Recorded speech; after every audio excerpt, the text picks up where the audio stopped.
Well, after more than 3 decades with the Church of Scientology, Leah Remini made headlines when she publicly walked away back in 2013. Now she's going a step further in a tell-all docuseries on A&E entitled Leah Remini, Scientology and the Aftermath. Watch. We got an anonymous letter in our mailbox saying you shouldn't be associating with your neighbor. And I go, wait a minute, where are they watching from? So I walked up around the street and I went, right there. There's this stupid birdhouse that I've seen 100 times, never even given a second thought to. And so I went and got a ladder and I walked over there and I opened the lid and there's a camera inside of the birdhouse pointing at our house. And here is the camera. They're allowed to install cameras and take pictures, Mike, on private houses? It's not illegal. It's not illegal? So no, I could come here in the middle of the night. The camera was to watch the front of the house.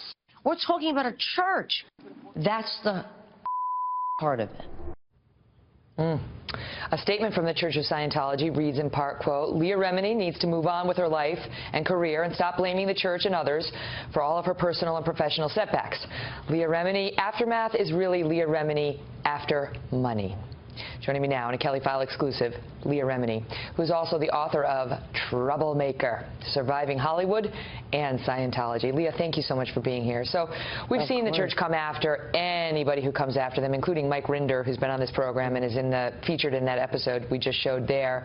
They're pretty brutal about it and pretty relentless about it. My question for you is it scary at all for you now to be doing this show and having written the book and so on?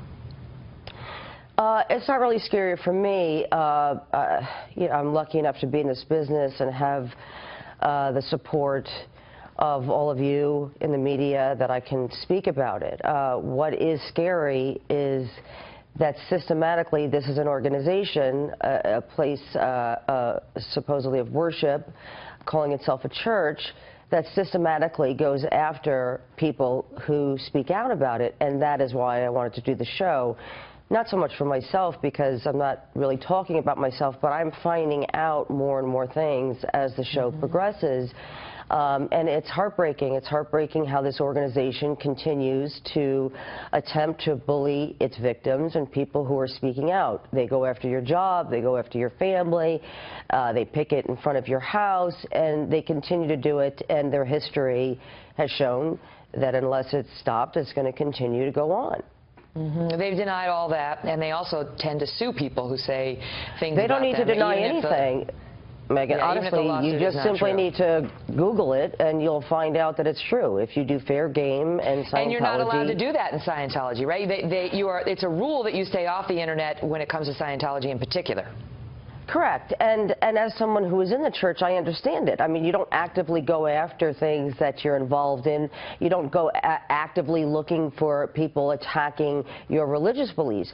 But that's really not the case here. Your religious beliefs dictate and mandate that you hurt people.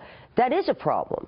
And so I didn't find these things out, unfortunately, until I left. And it simply is just looking for yourself, and I implore people to do that. This is a church you get penalized for asking questions and for looking.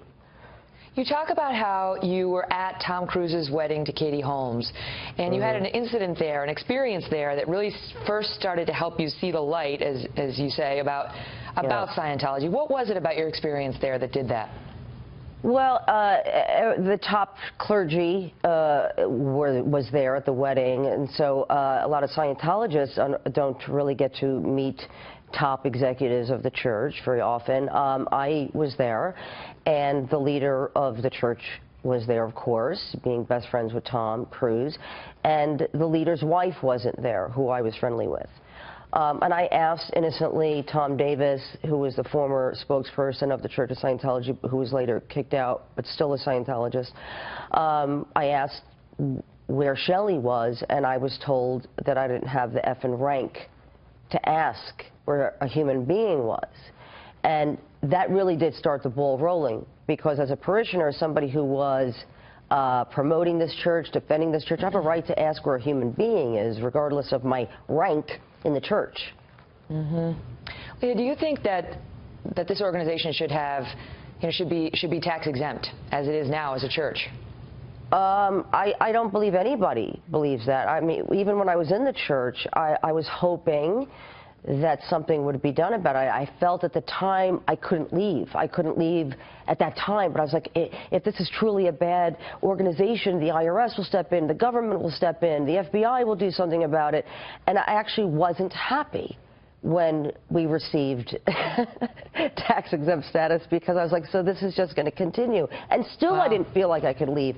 If I was to leave in that moment in time, I would have lost my mother, my stepfather, my sister, my brother-in-law, who were really immersed into it at the time. Yeah, right. That's the punishment you get. All right, so I got to run because we're short on time. But Tuesdays, 10 p.m. Eastern Time on A&E. It's already setting record ratings. Leah, thank you for being here. We're grateful. Thank you for having me. Thank you.